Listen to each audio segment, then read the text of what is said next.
Buenas noches, tardes, días, dependiendo de la hora o el lugar que nos estén escuchando. Esto es un nuevo episodio del Laboratorio Canino con su anfitrión Gustavo Estrada, @el profesor Canino, en Instagram.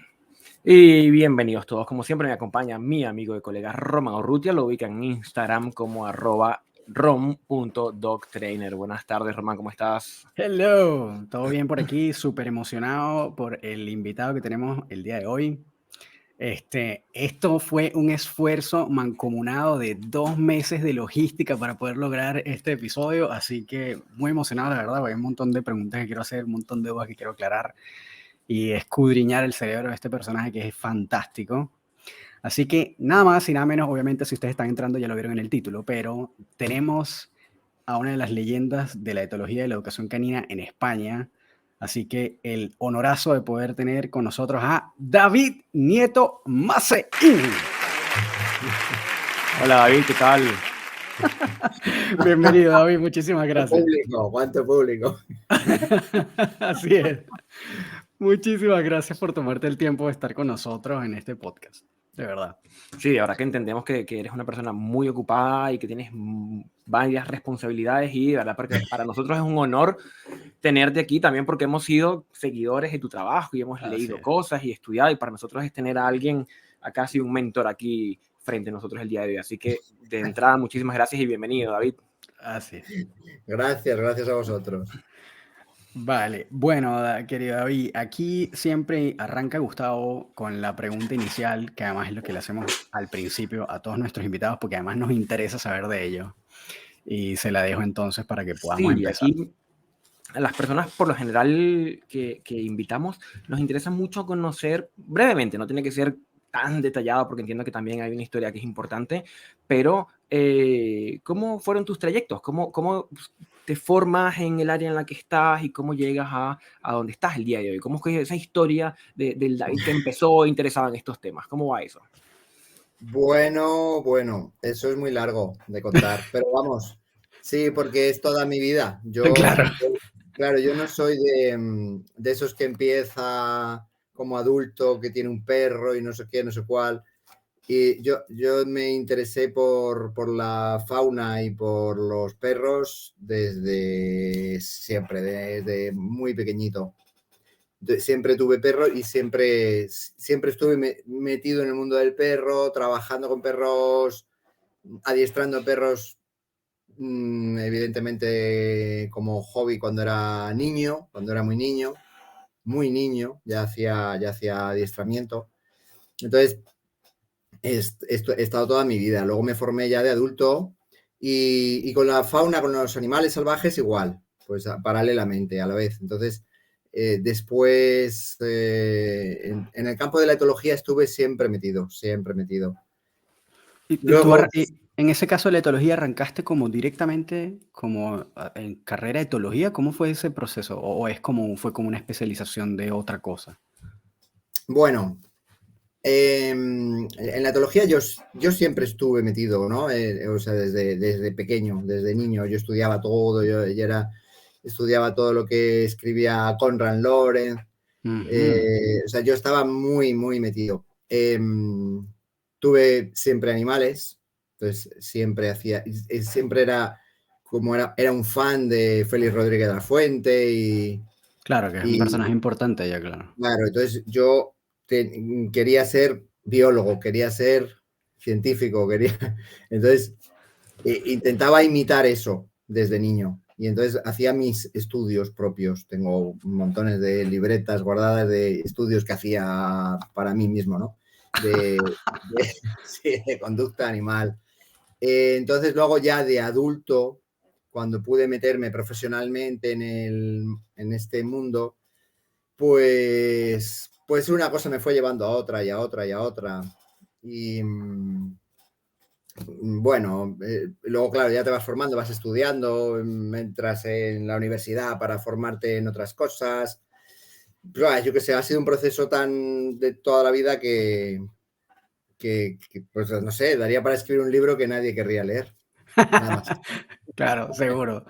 Y ahí, obviamente, claro, seguramente hay muchos oyentes y sabemos que esto pasa porque nos los preguntan siempre, como como, ¿qué hace un etólogo? Y nos preguntan, estamos buscando un etólogo, ¿usted es etólogo? Y siempre está, y además ahorita está como muy rimbombante el tema del término de la etología. Entonces, obviamente entendemos nosotros que somos profesionales algunas diferencias entre todos esos términos, pero quisiéramos obviamente que le pudieras y nos pudieras aclarar a todos qué es un etólogo, qué hace un etólogo y cuál es la diferencia entre estos otros personajes que encontramos tal vez ahora como en el mundo de la educación canina, que tal vez también ha aumentado su popularidad en el tiempo, con respecto a los personajes más veterinarios o el educador canino y cuál es la diferencia con el adiestrador o el entrenador. Entonces, todas estas personas, ¿cómo los defines tú y desde tu perspectiva y la experiencia que además tienes, cómo defines cada uno de estos personajes y estos como disciplinas? ¿Cuál es tu idea de lo que es un etólogo? Bueno, yo... Está buena empezar por allí también. Ok, para esto yo... Nunca te había pasado que te hubieran entrevistado en tu entrevista, ¿no? Yo lo fui entendiendo con el tiempo, pero mi percepción de ahora es como este personaje, no sé si tuviste la película Instinto era, ¿cómo es que se llama el actor que hizo de Hannibal Lecter? Anthony Hopkins. Ajá. Y este era un huevón que se iba para la selva a estudiar los gorilas, tú sabes, y el huevón terminó viviendo con gorilas y casi que perdiéndose incluso su personalidad en ese mundillo, ¿no? Entonces, para mí, actualmente es como ese personaje que se adentra en el mundo animal a estudiar el comportamiento, a observar, tomar notas, lo que tú estás describiendo justamente ahora que seas de niño. El estudio, dame un segundo, sí, pensaba que estaba silenciado, el estudio como del comportamiento, de la conducta de los animales y en su relación y función con el entorno en el que habitan. Exactamente. Vale, pues sí, efectivamente, es que en realidad mi camino como etólogo y mi camino como adiestrador son dos cosas diferentes.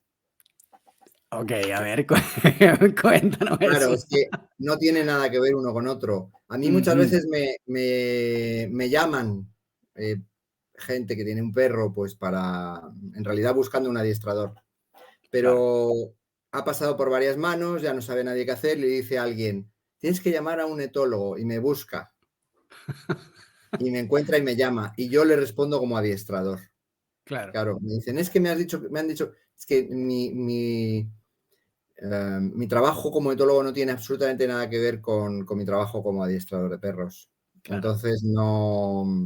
Entonces, ellos me preguntan, creyendo que están hablando con un etólogo, con algo que no saben qué es, pero entonces les respondo como adiestrador y ya trabajo con ellos como adiestrador. Claro.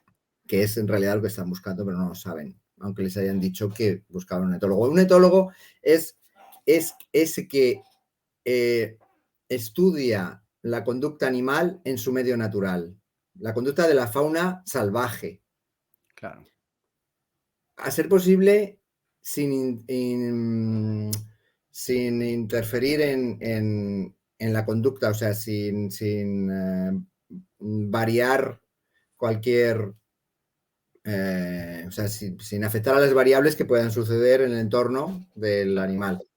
Entonces, se da experimentación desde el momento en el que la etología se convierte en una ciencia, se da experimentación, por tanto, sí que manipulas variables para conseguir estudiar diferentes respuestas conductuales, pero en realidad tu objetivo es saber cómo sería esa conducta sin intervención humana. Claro, en cambio, un adiestrador no tiene nada que ver, un adiestrador es una persona que trabaja con perros, entonces está manipulando todo para conseguir cambiar una conducta de un perro o entrenar nuevas conductas, ¿no? Eso no tiene nada que ver, es un animal doméstico y tú estás entrenando un animal doméstico. En este proceso surge la figura del etólogo clínico.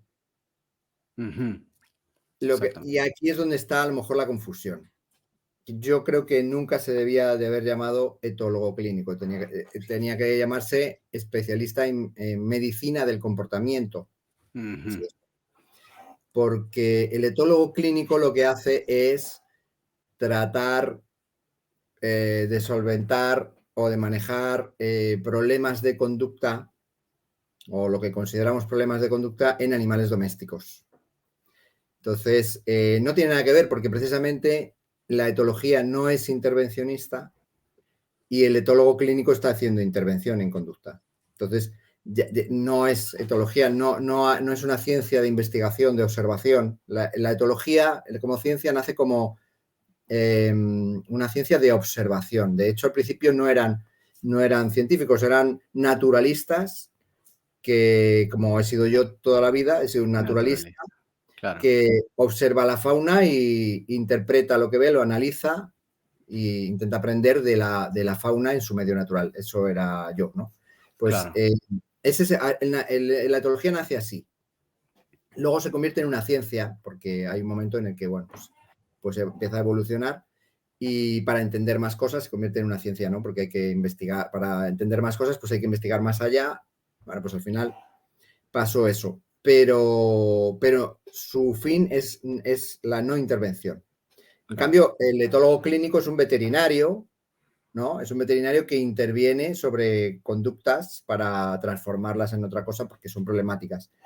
Entonces, ¿está haciendo lo mismo que un adiestrador? Bueno, no, porque el adiestrador está entrenando conductas y está tratando las conductas desde un punto de vista, válgase la redundancia, conductual. Porque el etólogo clínico trabaja sobre las conductas, o debería trabajar en eso, sobre las conductas problemáticas con causa orgánica.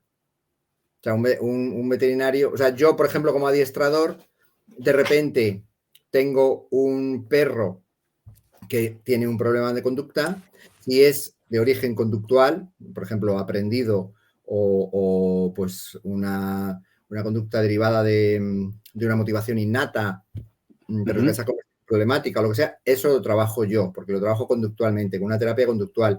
Pero a lo mejor tengo un perro de alguien que tiene una conducta que proviene de una causa patológica, una causa orgánica.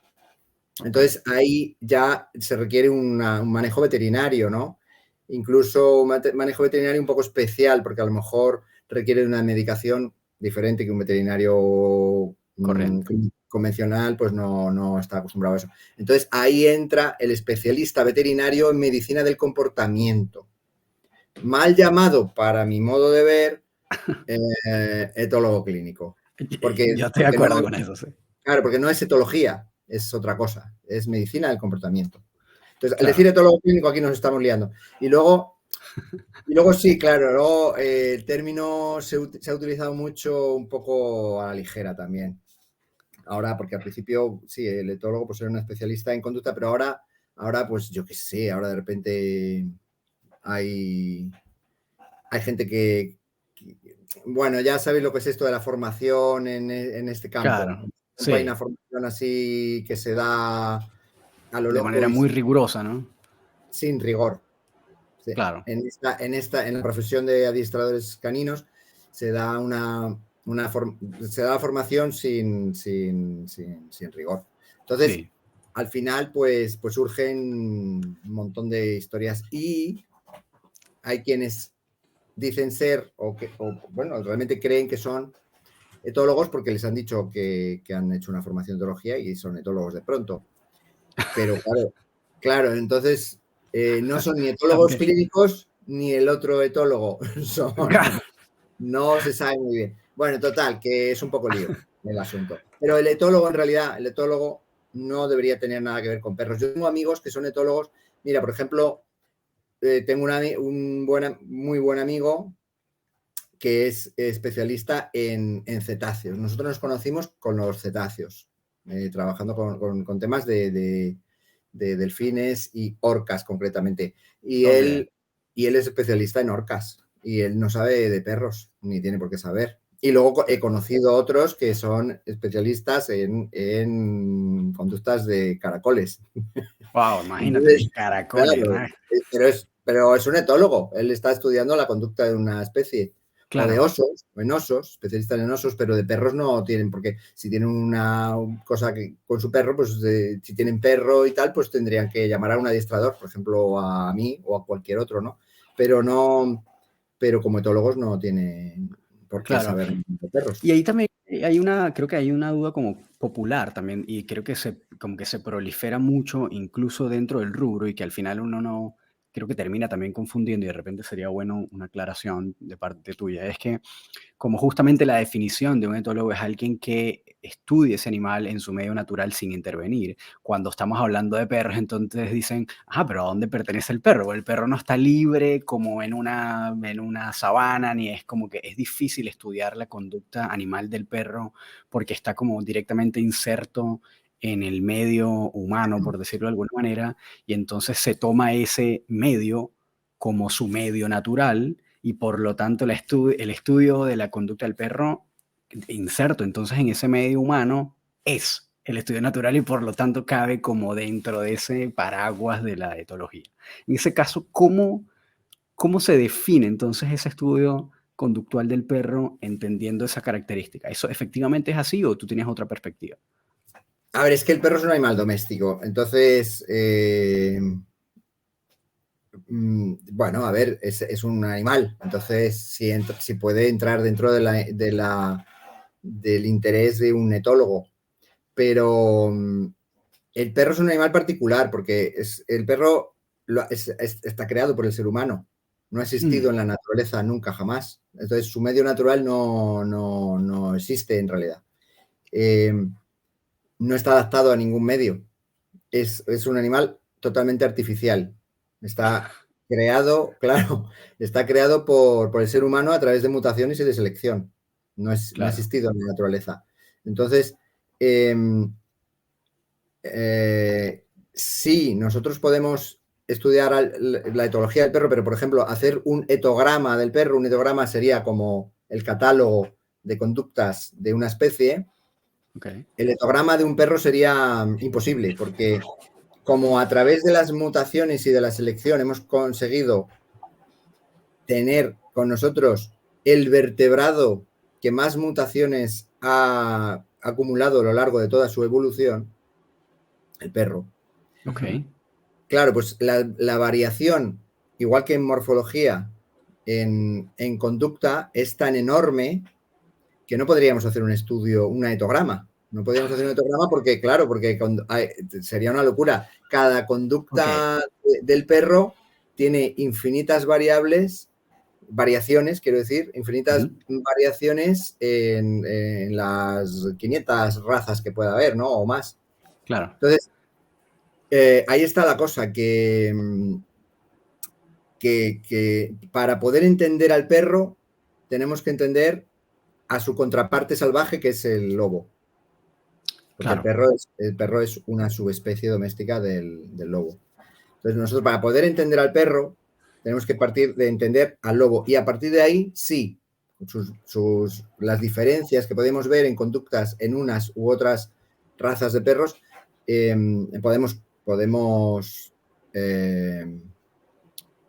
ahí podemos estudiar eso, que esas diferencias provienen de la exacerbación o de la atrofia de unas conductas u otras. Claro. Este intento de elaborar, quizás por parte de, bueno, voy a utilizar el término etólogo clínico, que es lo que, por ejemplo, aquí se utiliza más, de construir etogramas para un perro en particular. Es decir, van a mi casa, llegan Toby y se sientan y registran y levantan un etograma. ¿Qué tan válido sería entonces como la técnica para luego a partir de allí comprender quizás qué está ocurriendo con el perro? Bueno, en realidad eso no es un etograma, pero bueno, no voy a decir yo, no voy a definir yo, no voy a ser yo quien diga como ya, o sea, bueno, al final es un término y que lo pueden llamar como les dé la gana, pero bueno, un etograma es otra cosa, pero bueno, vale. Llegas a la casa, registras las conductas que ves y tú has registrado en ese momento las conductas que en ese entorno, en ese entorno ambiental y social se están dando. Bueno, pues no sé, no, para mí eso no es un etograma. No sé si te referías a... Pues no, claro, es que lo más probable es que me queda la misma duda, porque entendiendo lo que es un etograma, lo más probable es que la técnica utilizada no sea realmente, aunque le llamen de esa manera, como que sea otra técnica, pero con un nombre quizás heredado de la etología, pero heredado mal usado, me refiero. Claro, bueno, claro, en ese caso se usa el término usarán el término etograma, pero mal utilizado, porque están cogiendo un término de la etología. El etograma es otra cosa, mucho más completa, mucho más compleja. De hecho, si uno quiere estudiar una conducta concreta, tienes que hacer todo un registro diario de lo que estás viendo en diferentes condiciones. Tienes que hacer un estudio completo, o sea, es algo, no es llegar, ver, apuntar 4 cosas y ya está. Claro, eso no funciona así en etología. Claro. Es algo, es un proceso mucho más largo y tedioso y aburrido. Sí, porque, por ejemplo, no sé, estás estudiando conductas de osos, de algo concreto, ¿no? Dices, la alimentación de la osa con cachorros en el otoño. Entonces, pues ahí te pasas horas registrando cada movimiento que sucede en cada espacio de tiempo que has definido en tu registro y bueno, para sacar conclusiones estadísticas luego, ¿no? O sea que es algo muy complejo. Es súper detallado, claro, es nada que ver. Y eso, nada que ver. Y es bien curioso porque efectivamente yo también, al igual que seguro sé que Gustavo también lo ha visto, hemos visto como el despliegue o la malla curricular de cursos o de diplomados o incluso en algunos casos carreras universitarias que están relacionadas con etología clínica o educación canina, etcétera, y que dentro de esas materias o de esas clases que van a ver es como el desarrollo de etograma. Pero entonces yo siento que como que en este caso, al menos por lo que nos estás contando, como que no tendría mucho sentido ver un etograma si tu aplicación va a ser más bien intervencionista y vas a trabajar con un perro doméstico, etcétera, ¿no? Como que pareciera que efectivamente, como tú dices, ¿no? Lo que se está definiendo o aplicando como etograma realmente no lo es, ¿no? Como otra cosa. No, claro, el etograma es otra cosa, no tiene nada que ver. Es como el catálogo de conductas de una especie. Qué interesante. Concreta. Esto está buenísimo. Pero bueno, lo puedes llamar de otra manera, lo que tú quieras. Pero si tú quieres hacer intervención, en realidad lo que estás haciendo no es etología. La etología es una ciencia observacional, de análisis e interpretación de la conducta. Claro. Y luego la intervención ya es otra cosa. Ese tipo de manipulación ya entra dentro del campo del entrenamiento animal. Ok, y ahí ahora que estamos tocando ese punto, que está igual interesante, sabemos que en el tiempo también ha surgido como, y esto probablemente sea más nuevo, seguramente cuando tú empezaste no existía este montón de palabrerías que ahora se han tratado como de establecer, pero entendemos ahora que existe la figura de un adiestrador, que a la gente lo asocia como tal vez con ese tipo que lo que hacía era darle como... tú sabes, golpe y patada al perro y el perro aprendía a punta de no sé, como que la visión que tiene la gente popular es como que el perro aprendía a punta de palazo, ¿no? Y después entonces surge esta figura del educador canino y luego el entrenador canino. La gente no entiende tampoco cuál es la diferencia o en realidad si es que existe alguna diferencia entre esas. Para ti, ¿estos términos son términos que efectivamente tienen diferencia entre ellos o para ti es todo lo mismo y en verdad es como pura monería de la gente nomás? Al final, como son definiciones, me da un poco igual, pero vale, pero puedo hacer una diferencia. Por ejemplo, la figura de un educador canino sería la de la persona que va a la casa de la persona, o bueno, no tiene por qué ir a la casa, utilizará el método que le dé la gana, pero trabaja con el problema de un perro o con la educación de un perro de alguien, ¿no? El entrenador canino puede ser una persona que no sea educador canino, sino que entrena al perro para diferentes habilidades o habilidades concretas. Por ejemplo, alguien que es muy bueno haciendo deporte, como por ejemplo el IGP, o el Agility, o el OCI, o cualquier otro deporte canino, claro, a lo mejor es muy bueno en eso, pero no es un especialista en educación canina. A lo mejor es bueno entrenando habilidades para eso, ¿no? claro, Pero no tiene por qué ser un educador canino. Puede claro. ser un buen entrenador. Esto es sería como no sé, como en un deporte, ¿no? Un Claro, entrenador de baloncesto es un entrenador de baloncesto, pero no es un profesor, claro, a un claro, niño, claro. Claro, claro, ni en un educador. claro, qué No es buena un analogía, educador. exacto. Sí, Exactamente, claro. es un poco lo mismo. Y el adiestrador sería una persona que es más completa.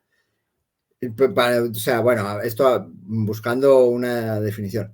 Para mí el Claro, adiestrador es como más completo, porque ya sí que abarca, un adiestrador es una persona que tiene más manejo de todos los aspectos de un perro. A lo mejor puede educar perros, es bueno manejándose con la educación y con el control de conductas problemáticas, etcétera. Y también es un buen entrenador de habilidades, ¿no? claro, Por ejemplo, yo qué sé, pues todo eso. Ese sería un adiestrador. Un adiestrador es más completo, no quiere decir que sepa todo. Yo, por ejemplo, yo me considero adiestrador de perros.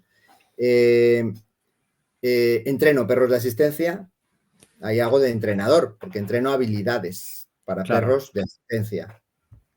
Pero soy educador canino porque me dedico a resolver problemas de perros, de De personas que tienen modificación conductual. modificación conductual. Claro, He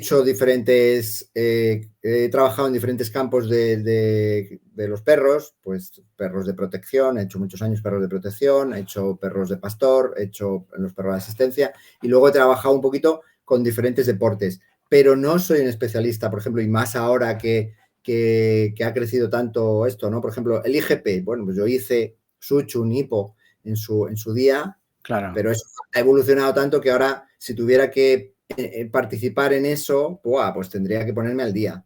En OCI, claro, en OCI lo mismo. Yo a lo mejor cuando el OCI no estaba en España, yo vivía en Suecia y conocía el OCI. Aquí no existía, pero ahora ha avanzado tanto que Aumentado su popularidad impresionantemente, sí. claro, que si yo ahora con mi Border Collie quisiera participar en OCI, tendría que ponerme al día porque si no, no iba a conseguir éxitos porque hay gente que está especializada.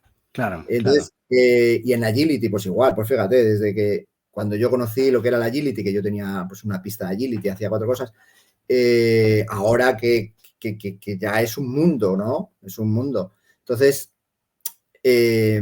bueno, yo como adiestrador tengo mis especialidades, mis especialidades son esas que te digo, o fueron también los perros de protección y tal en su día, pero no sé todo, pero bueno, soy un poco entrenador y soy educador canino, trabajo con modificación de conducta. Entonces, el adiestrador en general, para mí, abarca un poco más. Pero un entrenador, pues una persona que haga solo IGP, solo OCI, es un entrenador. Que también se puede confundir eso, porque de repente, es campeón de España o del mundo o de Venezuela Claro. claro, yo qué sé, de agility. Y entonces acuden con el perro que tiene un problema de no sé qué, Claro, pero cuidado, porque él es un entrenador de habilidades claro. de un deporte, o sea, no tiene nada que ver. Él sería como, mi hijo está desquiciado y tengo que educarle. Voy al entrenador de baloncesto. Perdona, no es el sitio adecuado. exacto, me parece de verdad, esta excelente analogía y me parece Claro, una oye, definición maravillosa de los términos, porque en verdad hay sí, mucha confusión. Yo creo que, y como no está operacionalizado eso, creo que hace falta gente como tú, por ejemplo, que pueda crear o más como segmentar esas definiciones, que me parece que está genial la propuesta, en verdad. Siento que es como unas cosas que hace falta y está buenísimo que lo hayas comentado aquí en el podcast para que la gente lo pueda digerir, pero está muy bueno eso. eso Em, pasa mucho, esto pasa mucho. Sí, Esto que total. Muy frecuente. Acá también, que los entrenadores de habilidades luego están haciendo un trabajo de adiestramiento, digamos, de perro de compañía y no es lo mismo. No es lo mismo, No, claro. No es lo mismo. Como al revés, como los que somos, yo soy educador de perros de compañía y enseñar habilidades, no tengo ni una idea de cómo se enseña agility. Claro. Bueno, idea tengo, pero no lo hago. Claro, no, yo por ejemplo, a mí me pueden, o sea, por ejemplo, te viene alguien que quiere hacer 4 cosas de agility, si tienes una pista, pues puedes hacer 4 cosas de agility. Ahora, viene alguien a un club de agility porque quiere llegar a competir y tenerlo como un deporte, pues yo le tengo que decir, yo no tengo ni idea. O sea, vea a un entrenador de verdad de agility porque yo no sé nada. Porque agility, OCI o cualquier cosa de esas. Fíjate que yo antes sí que daba OCI. Bueno, no se llamaba ni OCI ni siquiera, porque no había en España. Entonces yo llegué y se llamaba Obediencia Internacional. Claro. Y bueno, yo pues, pero ahora mismo alguien quisiera hacer OCI, yo le mando a otro. Porque yo no. Porque es otra cosa, ha evolucionado mucho. Estoy perdido ya, no. Claro, Entonces, claro. Oye, Avi, y en este trayecto tuyo, que sabemos que también uno de tus grandes fuertes es como precisamente la modificación de conducta, ¿cómo percibes tú como, bueno, parte de ese rubro, porque en verdad es casi como, es una especialidad importante y que probablemente yo creo que el grueso por el cual las personas buscan a un profesional, ¿no? Oye, tengo problemas con mi perro que es agresivo o que, no sé, me destruye la casa o este tipo de cosas, ¿no? ¿Cómo ves tú en este momento la situación del proceso o de esa especialidad en España, en este punto? Entendiendo también que han habido un montón de cambios sociales, incluso políticos, que han incidido en ese proceso. ¿Cómo percibes tú la industria y particularmente en ese nicho que es como lo más popular que podríamos decir desde tu perspectiva? Bueno, sí, la verdad es que muchos adiestradores vienen buscando eso. Bueno, muchas personas que se forman como profesionales vienen buscando, en su cabeza tienen la modificación de conducta, porque efectivamente es lo que los particulares piden con sus perros. A mí me vienen con eso, ¿no? Pero antiguamente no. Antiguamente era otra cosa. También venían buscando un perro para entrenar los perros para seguridad, para protección, cosa que hoy ya no. Que cuidara la casa, ¿no? Ese tipo de cosas. Sí, que defendiera, ¿no? Que protección. Era otra mentalidad.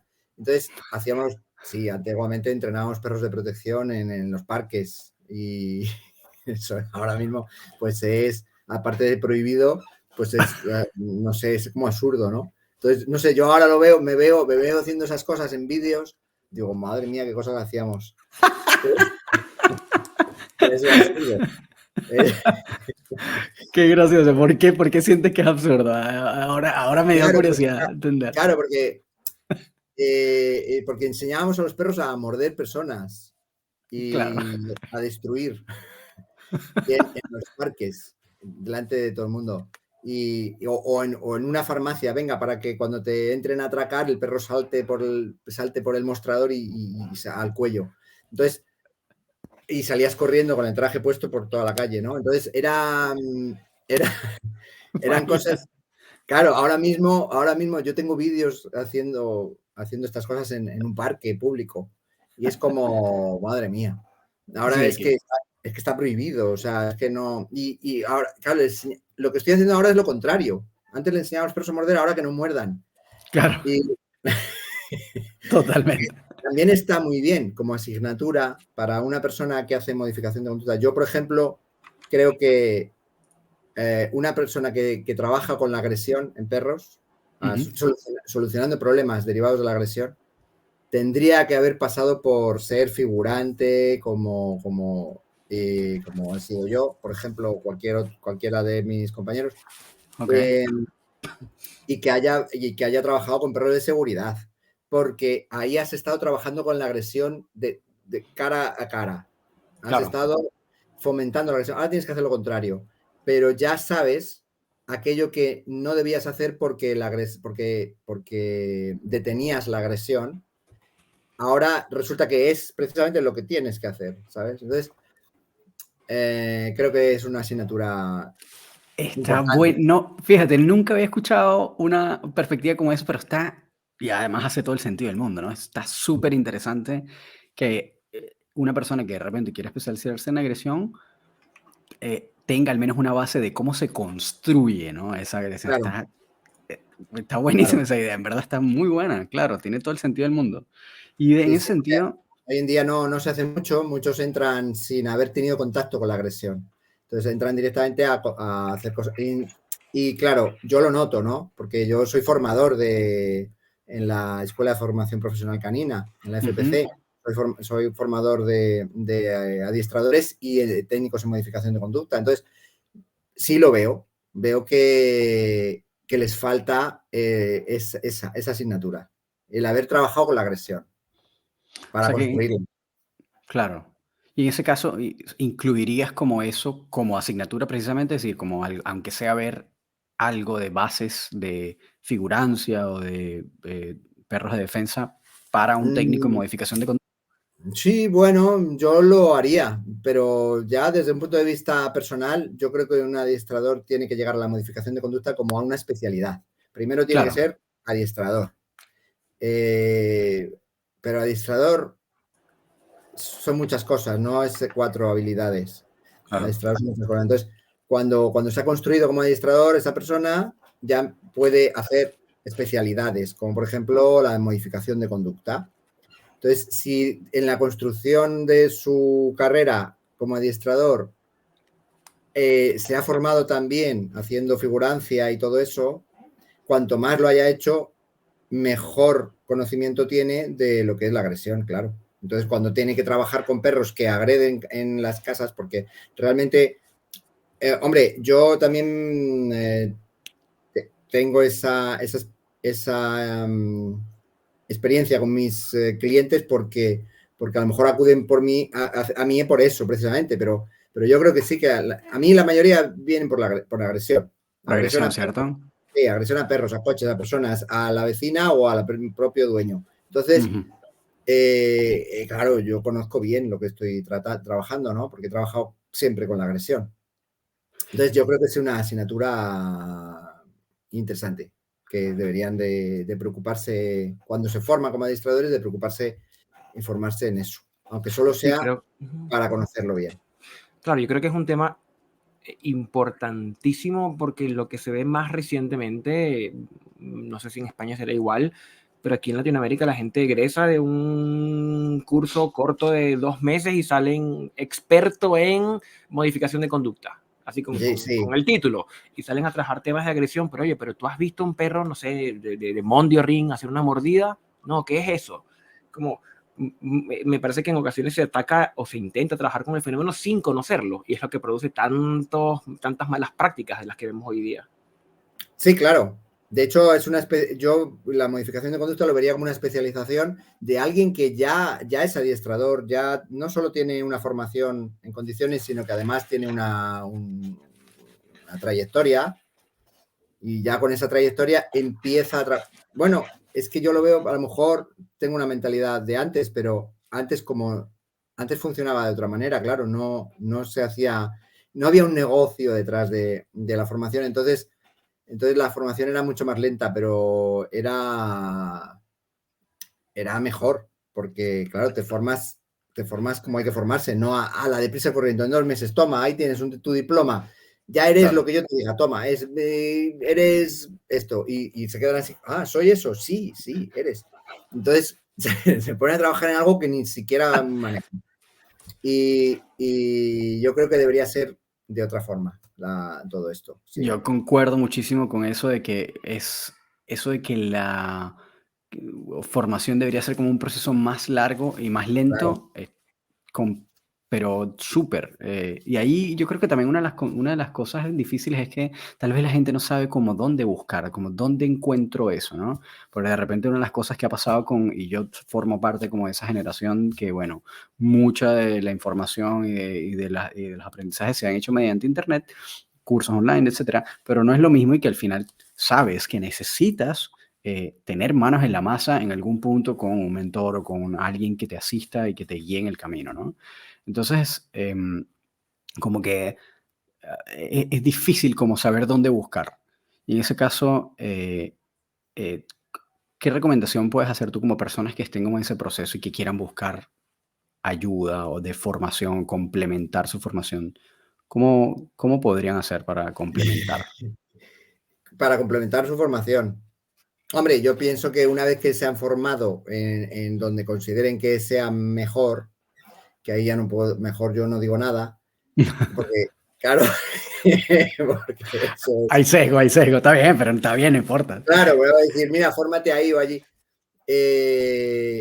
Pues luego deberían de seguir formándose en diferentes, hay miles de seminarios de gente muy buena que hace diferentes cosas. Tendrían que formarse en diferentes campos.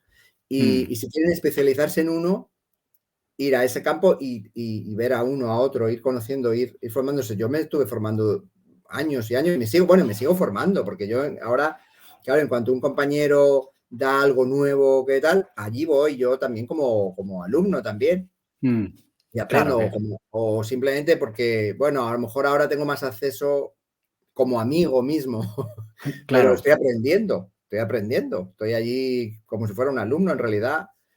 Y entonces yo creo que eso tienen que hacer todos, igual que a mis formaciones también vienen profesionales consolidados, o sea, gente muy buena que viene porque quiere aprender cuatro detalles míos y yo 4 detalles de él, o sea, yo voy a la mía, a la suya y él viene a la mía, o sea, ese tipo de cosas deberían seguirse haciendo siempre, ¿no? O sea, tú como profesional tienes que seguir manteniendo tu formación abierta siempre. Y porque esto tienes mucho que aprender, no vas a saberlo todo. claro, Porque, totalmente. claro, hombre, con los perros aprendes cada día. Cuando estás trabajando con perros, estás aprendiendo diariamente. Pero siempre hay cosas que puedes aprender de otros que a lo mejor no has tenido la oportunidad de ver y dices, anda, mira, que pues hace esto, pues mira, voy a probar. O sea que siempre tienes que seguir. Y entonces hay montones de seminarios y tal. Y luego una persona que se ha formado y que empieza, siempre debería tener un mentor que le guíe. Porque, porque yo lo he tenido y ahora yo lo soy también. Claro. Y yo pienso que es importante, porque si no, yo lo he tenido mismo. O sea, te iba a decir, es que si no aprendes a base de cascaporros, como dice un amigo. Yo aprendí a cascaporros, que desde entonces sí, el hombre. Y bueno, pues pienso que eso, que tienes que tener a alguien que te guíe un Claro, poquito. totalmente. Resolver dudas o corregir errores. Claro. ¿Quién fue tu mentor, David? ¿O quiénes consideras que fueron los mentores tuyos en tu camino? Pues mira, yo como adiestrador me formé con Nacho Sierra, Ah, pero luego tuve un mentor que era Amando Diego. Amando Diego es un adiestrador de la ONCE, era instructor de la ONCE, pero era familia mía. O bueno, claro, era como si fuera en pasado. Entonces, él era mi mentor. Yo ahí consultaba todas mis cositas y él aprendí mucho de él. Y de hecho, con él me introduje en el mundo de los perros de asistencia. qué interesante Y eso, ¿no? sí, Además como dos polos opuestos, que tienes qué interesante igual ese bagaje de herramientas, ¿no? Porque por un lado, uno de tus focos es la agresión y por el otro lado, que es casi que diametralmente opuesto, perros sí, de asistencia, ¿no? y lo cambié. Lo cambié porque, mira, yo empecé muy niño y yo entrenaba perros con 14 años, hacía exhibiciones y eso, o sea, bueno, estaba metido ahí en ese mundo totalmente. En el mundo del perro estaba totalmente metido, iba a las competiciones, iba a las exposiciones, iba a todo. Vamos, Y en un momento dado, pues cuando me pude formar, yo tenía 19 años y entonces me formé con Nacho Sierra en su escuela. Era muy diferente. Yo me tuve que mudar a Madrid y me quedé allí durante un año, allí me formé y tal, y luego continué formándome durante años con él en su escuela. Y ya pasó a ser mi mentor Amando Diego, y claro, yo entrenaba perros de seguridad. Abrí mi escuela de perros y trabajaba con perros de seguridad allí. Okay. Y hacía de figurante también para perros que me mandaba Nacho. Sí, Okay. Y bueno, durante años trabajé con perros de seguridad, 15 años. Un Pero montón de tiempo. Wow. sí, pero cambié totalmente porque como empecé como en 19 años, estás en la edad esa de te gusta la adrenalina y la fiesta. Pero cuando ya empiezas a ver las cosas de otra forma, ya pasa a gustarte otra cosa, que es ayudar con un perro, que es lo que tú sabes hacer, porque yo lo que sé hacer es manejar un perro y que haga cosas, ayudar a un niño con una discapacidad. Claro. Y entonces dices, madre mía, con este perro estoy ayudando a un niño con discapacidad. Lo que hacía antes era entrenar a un perro para que si entraba una persona en no sé dónde, se lo ventilara. Entonces, era diferente. También hacía perros para víctimas de violencia de género que estaban con miedo y Mira, que... Sí, entrenaba perros para eso, pero no tenía un nombre, no era un proyecto con un nombre, simplemente venían personas con este problema y yo le entrenaba a un perro Claro, como para que las protegiera, ¿no? Me imagino en este caso. Claro, para que las protegiera. Entonces, bueno, vale, ahí había un papel también psicológico importante en el perro. Pero vamos, que cambié totalmente. Me empezó a gustar el perro guía, el perro de asistencia, el perro de servicio. Y abandoné los perros de seguridad. Lo abandoné todo y desde entonces me dedico a eso. Imagínate, qué cambio diametral, pero está Sí. igual, tiene igual mucho sentido como ese proceso, ¿no? Sí, de la edad loca de los 20 años a... Claro, claro. Y bueno, justamente ahora que esto se ha popularizado tanto, ya además se conoce más, que las personas pueden acceder como a este tipo de ayudas o de servicios en donde pueden obtener la asistencia de un perro o de un educador que los ayude en los problemas que estén teniendo. Y en ese proceso de popularización también ha habido como cambios en la sociedad, ¿no? Y sobre todo sabemos eso que está ahorita como bien prendido con el tema de la ley nueva en España. ¿Cómo ves tú ese proceso, particularmente con ese aspecto? ¿Hay complicaciones en esa ley o sientes que está bien redactada o que hay la ley, baches? no, mira, la ley esta no me gusta nada. Nada, ¿no? Sí, yo he No, escuchado varios profesionales que efectivamente no está bueno. No ha tenido buena recepción. Sí, Algo debe tener entonces. La ley esa es un desastre. Todavía no es vigente, pero la ley esa es un desastre porque fíjate que no hay nadie contento. Sí, eso es lo que hemos visto en general, claro, efectivamente. Claro, Sí. dices, nosotros, los amantes de los animales, descontentos. Los que no lo son, pues también. Entonces, aquí está hecha muy mal, ¿no? No, es un desastre. Claro, yo qué sé, habría muchas cosas que decir ahí, pero en esa ley hay muchas restricciones absurdas que perjudican al bienestar animal. Entonces, yo no sé si lo cambiarán o no, pero eso es un auténtico caos. Pero Sí, bueno. sabemos también que, bueno, dentro de ese proceso, y nosotros hemos discutido esto muchas veces en el podcast, que muchas veces restricciones, sobre todo cuando se trata de educación canina, que al final es lo que nosotros hacemos, limitaciones que pueden estar reguladas por Estado pueden llevar al final a más complicaciones y más problemas que los que puedes solventar. Por ejemplo, hay cualquier cantidad de personas que están empeñadas en eliminar herramientas o prohibir incluso los deportes caninos o en algunos casos incluso restringir o fomentar el trabajo de perros de seguridad o defensa también, que se dejen nada más para cuerpos del Estado, etcétera, etcétera. Y al menos en nuestra opinión no genera muchos beneficios al final el que banees un e-collar o los collares de punta Roma o que no puedas practicar, no sé, IPG porque hay un grupo determinado que tal vez no le guste o que lo sientan moralmente inadecuado, pero lo que también vemos es que en una buena parte de ese patrón es que la gran mayoría de esas personas tampoco lo denostan, lo destierran, incluso publican como odio o rechazo, pero nunca lo han tocado, nunca lo han hecho, nunca han estado cerca, no lo han visto. Entonces como que no hay esa experiencia cercana a esas cosas que tal vez tratan de prohibir o de restringir. No, mira, claro, bueno, a ver, por ejemplo, cuando trabajas con perros con agresión, yo por ejemplo, no tengo, es que no sé ni cómo decirlo. Porque no dígalo como le salga. No quiero ser polémico, porque no quiero ser polémico. Quiero ser políticamente correcto. No, hombre, aquí hay espacio libre. Pero no sé si lo voy a hacer. Vale.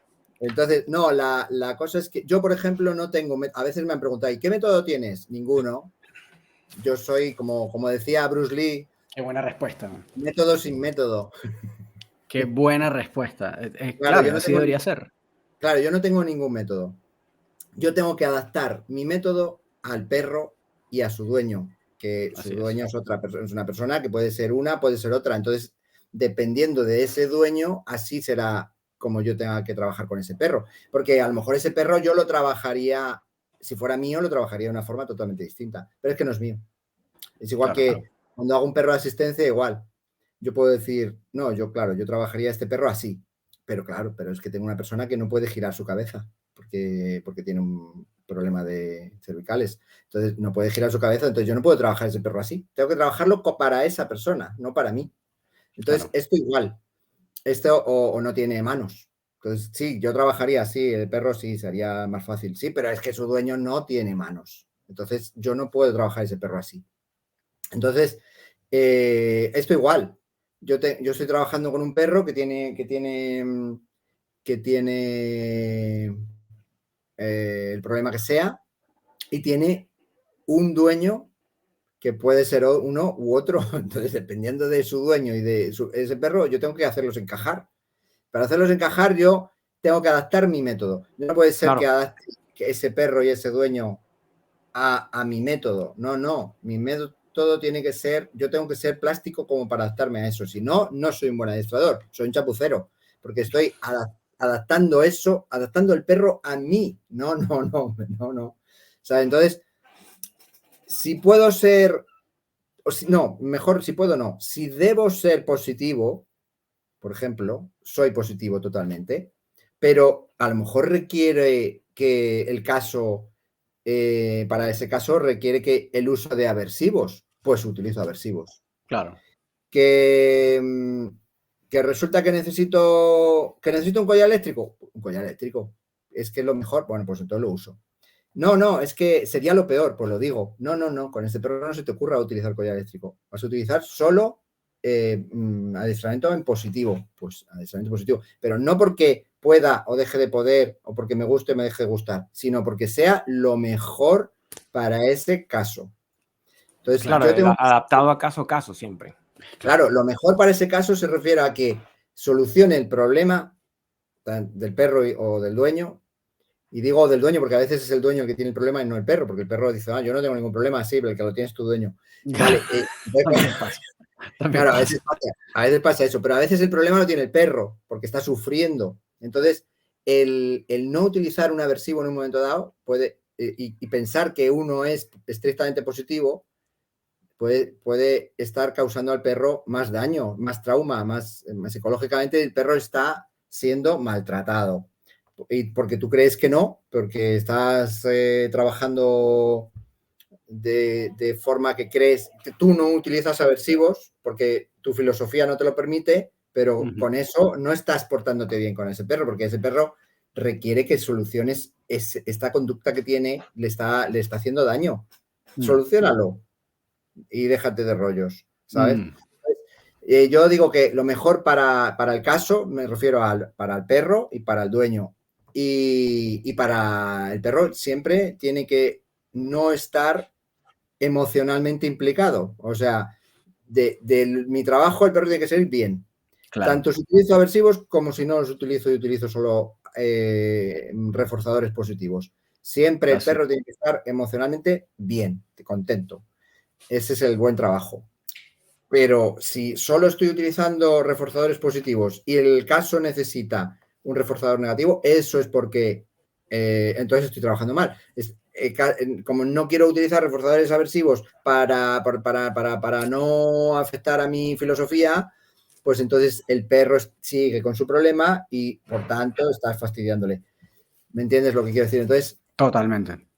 Eso, que yo me adapto al caso y utilizo cualquier... ¿Qué herramientas utilizo? Casi todas. Todas no, porque hay algunas que no me gustan, pero puedo utilizar cualquier cosa.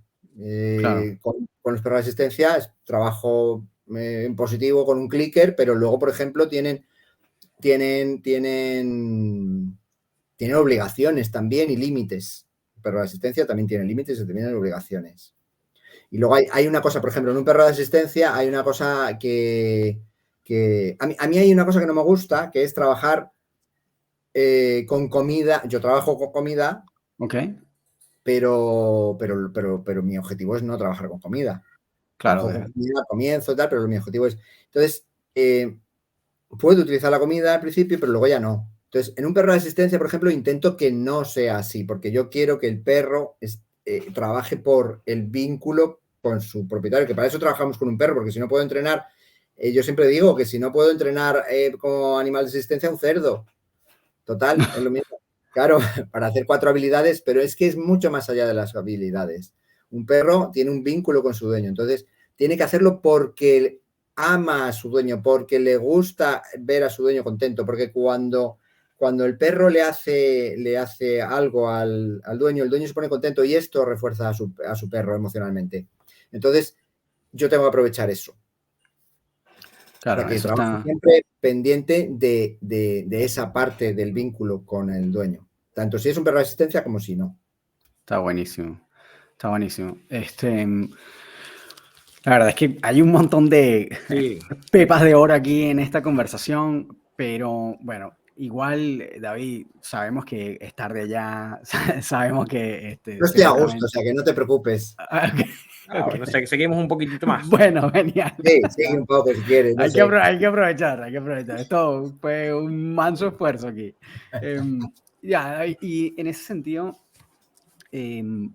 ¿sientes que la industria, y además que una trayectoria tan larga, ha variado mucho en ese aspecto? Las personas, los guías también sientes que han cambiado cuando llegan a ti solicitando algún tipo de servicio en ese sentido, o más bien, la verdad es que de repente te da lo mismo y sigues haciendo lo que haces haciendo sin ningún tipo de problema? ¿O te has encontrado más bien con complicaciones que vengan precisamente por todo ese cambio, probablemente podríamos decir cultural? ¿Te refieres a los propietarios? Sí, y a otros profesionales también que puedan incluso convertirse en algún punto en un problema o en una complicación. No demasiado, pero también porque, no sé, yo siempre me he sentido respetado en eso. Qué bueno. Los propietarios, bueno, vienen sin saber eso, vienen desesperados y no saben nada de nada. Entonces, muchas veces vienen de haber trabajado ya con los perros con métodos predefinidos, ¿sabes? Y vienen pues con los problemas reforzados. Claro, entonces, ese es el otro temazo, ¿no? Claro, entonces yo llego y digo, venga, pues ahora tienes que ser consciente de una cosa, que a lo mejor mucho de lo que has hecho tienes que olvidarlo y vamos a empezar de cero. Y vamos a trabajar de otra manera. Entonces, bueno, sí, en ese sentido, pero no tanto. Sí hay gente que tiene tendencias, pero no tanto en los particulares. Y en los adiestradores profesionales sí. Lo que pasa es que sí que es verdad que también como hay un grupo de profesionales que tienen su filosofía como fuera de la de los demás, pues tampoco interaccionan demasiado.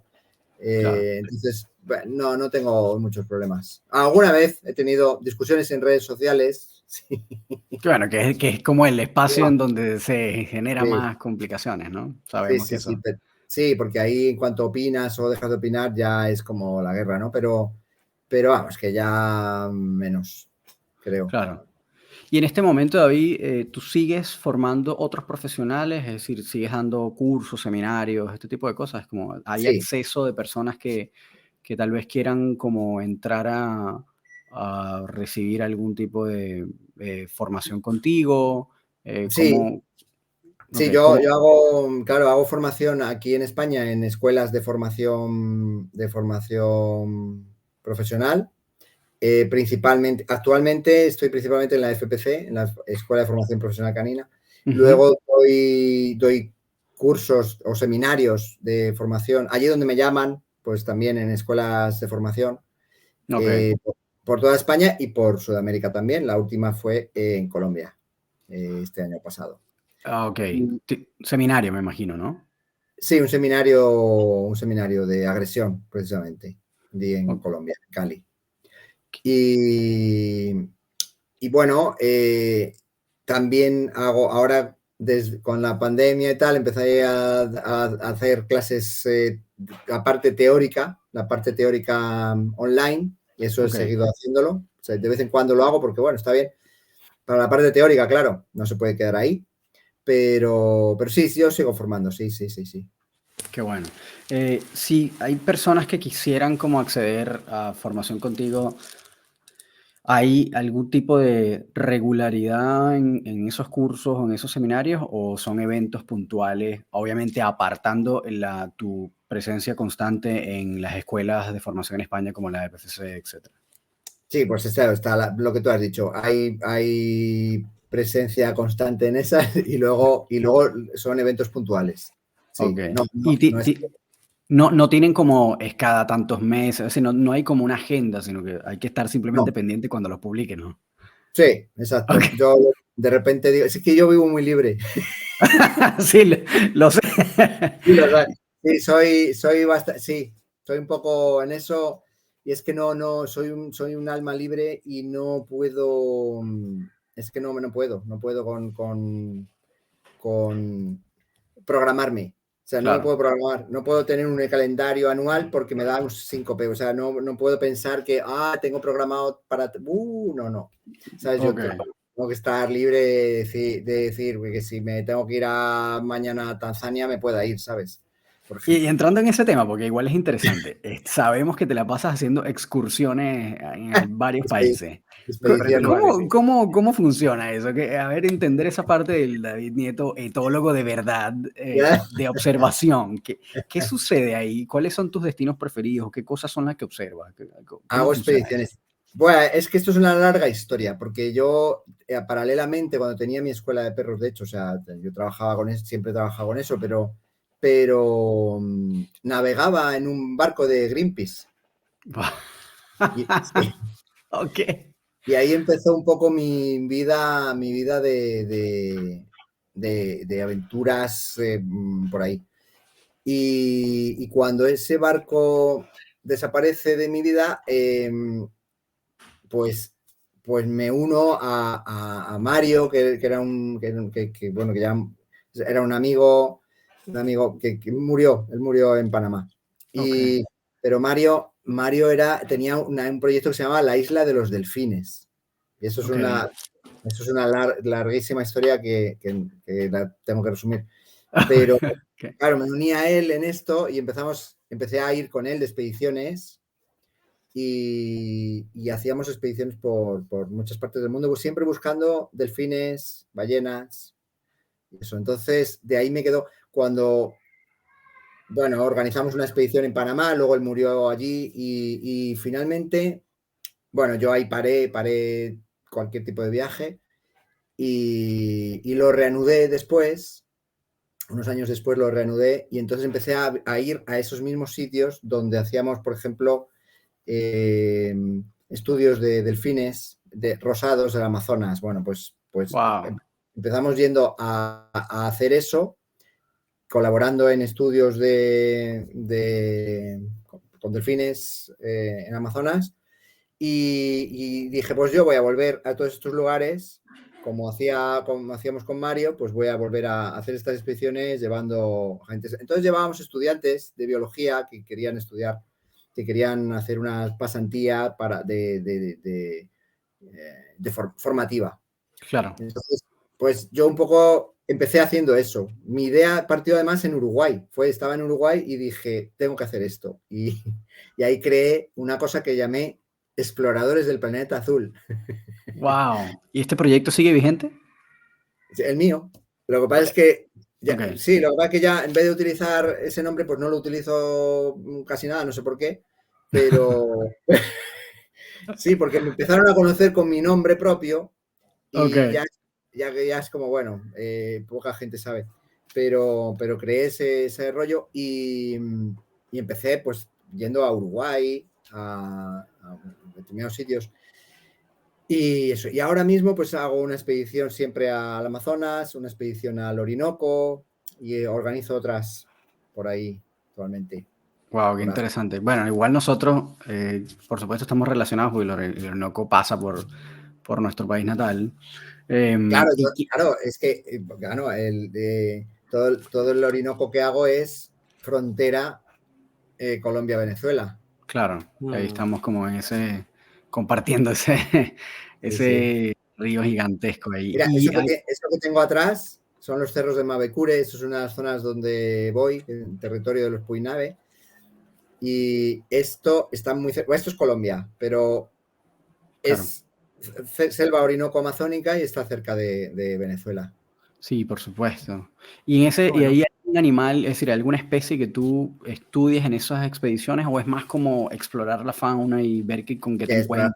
Sí, es explorar la fauna. En realidad llegábamos allí las primeras veces buscando delfines rosados y hacíamos registro de muchas cosas. Delfines rosados y delfín tucuche, el otro. Los dos delfines de Amazonas. En el Orinoco, pues delfín rosado. Pero bueno, ahora a mí me interesa toda la fauna. Entonces vamos buscando fauna, buscando los delfines, buscando nutria gigante, jaguares y todo lo que podamos. Está buenísimo. Esto es como... Entonces, los que vienen, claro, pues aprenden, en realidad es como si estuvieran aprendiendo sobre la fauna, los ecosistemas de allí, pues, hombre, todo lo que se... Al final es multidisciplinar, porque luego vemos culturas indígenas y vemos de todo. Wow. ¿Y cualquier persona puede sumarse a estas exploraciones o tienes que ser estudiante específico de alguna área en particular? No hay que ser estudiante específico de nada, puede estar abierto a cualquiera, pero lo más importante es que sean buenas personas y que se adapten a una expedición así en grupos pequeñitos, porque es un grupo pequeño, pero es una expedición, no es duro porque las expediciones duras no las hago con gente, pero claro, no lo aguantan. Entonces, bueno, son expediciones al fin y al cabo que no son duras, pero que requieren de gente que sea capaz de convivir y eso, ¿no? Claro. Entonces, no, está abierto a cualquier persona interesada que sea amante de esto y que no toque las narices. Claro, obviamente, por supuesto. Está buenísimo. A divertirse y a aprender. Claro. Y siempre contento. Entonces, esos están todos bienvenidos. Muchísimas gracias. Bueno, David, ahora sí, vale. Vamos a dejarte el espacio para que puedas descansar. Sabemos que ya es tarde y de verdad nuevamente te agradecemos muchísimo que hayas podido tomarte este tiempo entendiendo toda tu agenda libre, aventurera, complicada, apretada, que sabemos que está por ahí y lo entendemos perfectamente. Pero de verdad, muchísimas gracias. Sí, muy interesante y estoy seguro que todos aquellos que nos están escuchando también están maravillados de haberte podido escuchar en esta oportunidad. Bueno, no será tanto, pero... por supuesto que sí. De verdad, muchísimas gracias y nada, esperamos que de repente en algún punto podamos otra vez coordinar de nuevo una segunda oportunidad. Oye, David, ¿en qué parte de España estás tú? Pues ahora mismo estoy en el sur de España. Aunque yo soy del norte, estoy en el sur. Sí, porque pronto también hasta podríamos coincidir en persona en algún momento. Exacto. Ah, ¿porque vais a venir a España? Estuve por allá hace un tiempo, pero podríamos planificar volver a ir por allá. Ah, bueno, pues planifícalo. Yo a Sudamérica de todas maneras voy cada año varias veces. Y O ahí sea, justamente estamos también pendientes porque nos encantaría de repente contar con tu presencia en algún punto, tal vez organizar algún tipo de seminario acá, que sabemos que hace falta gente de este calibre que pueda también fomentar como buena educación canina acá en Latinoamérica y en este caso en Chile, que es donde estamos ubicados en este momento. sí. Allí estuve dando formación también. Sí, ahí entiendo que en algún punto estuviste por acá, ¿no? Sí. Estuve hace unos años, en el 2012. Bueno, Tengo un recuerdo muy divertido de allí, muy bonito, sí. pues Qué es bueno. hora de que sea ya 2024 entonces. Estaría bien, estaría bien. Sí. Bueno, David, de verdad, muchísimas gracias. Gracias nuevamente por haber tomado el tiempo. Gracias por haber confiado, entregar la confianza para entregarnos este tiempo con nosotros y disfrutar con tu presencia y con ese montón de anécdotas y conocimiento que tienes por ahí guardado. Así que nada, Muchísimas gracias. Gracias a gracias y vosotros. nos vemos en una próxima oportunidad. Claro. Vale, chao, chao. Feliz noche por allá. Muchísimas Hasta gracias. luego. Muy Esto bien, está, Román. Cuéntanos. esto está buenísimo, de verdad. Bueno, como les había contado, para mí esto fue un esfuerzo mancomunado entre David y nosotros para poder organizar este episodio. Como decía, un tipo con muchísimas ocupaciones, pero que hay todo un bagaje de conocimiento importantísimo ahí. Y nada, para los que no lo conocían, búsquenlo porque está muy bueno, síganlo a ver en qué momento lanza algún tipo de seminario porque está bueno tomarlo si pueden. Los que estén ubicados en España, bueno, ya saben, está en la Escuela de Formación Profesional Canina junto con Nacho Serra, que además es una escuela importante en España también. Y nada, gracias como siempre por haber llegado hasta acá con nosotros, haberse escuchado todo este montón de historias que están buenísimas, saquen todo el provecho que puedan. Y nada, yo creo que para mí fue un Yo creo episodio de que muchísimo valor. bien interesante. Bueno, Y espero que todos los que nos estén escuchando lo encuentren igual. Si no, nos escriben a nuestros Instagram, nos contactan y nos dicen, oye, no me gustó, o sí me gustó, o lo que quieran, y conversamos. Ya siempre estamos por ahí para hablar con ustedes. Así es, ya saben que pueden contactarnos a Gustavo como el profesor canino en Instagram y me pueden contactar como rom.dogtrainer. Si por casualidad quieren empezar a seguir a David, lo pueden seguir igual como David Nieto Maceín, así tal cual como lo escuchan en su red social en Instagram. Y nada, estamos aquí, nos vemos en el próximo episodio. Que estén súper bien. Cuídense.